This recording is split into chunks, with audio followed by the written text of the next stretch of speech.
Saan ba yan? Nakadito yun ba rin? Ha? Nakikita ko niyan? Oo. Gwapo. Jeep driver, gasak recto.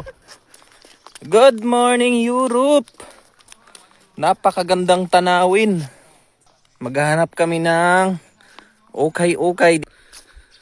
Ayan, ito yung mga turistang bayad.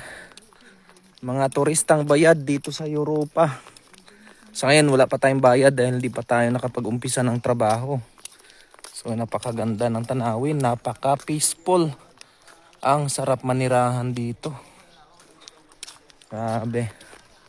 Napaka-fresco ng hangin. Yung simoy ng hangin, napakasarap.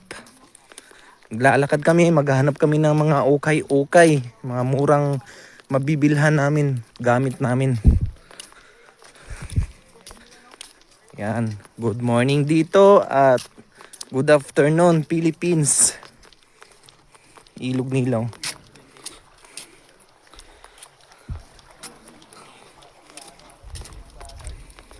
Puro lakad lang yung mga ginagawa namin para ma-explore din namin tong lugar ng Jutina, Lithuania, Europe. Napakaganda ng mga tanawin. Walang pollution, walang maraming tao, walang mga marites na nag-uumpukan sa labas ng bahay. Napakaganda. Wow.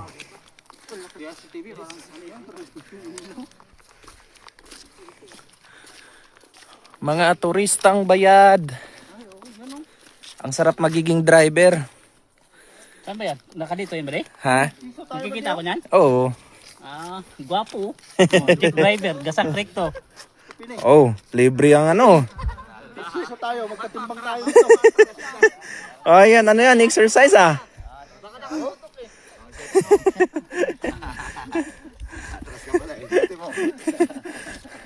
Guys, ito yung kagandahan ng driver na mga truck driver sa Pilipinas na minamaliit.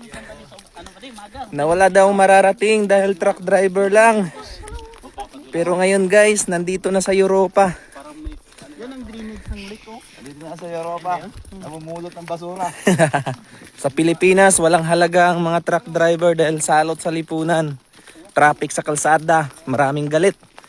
Pero dito, nire-respeto ang mga truck driver. Kaya napakaganda dito sa Europa.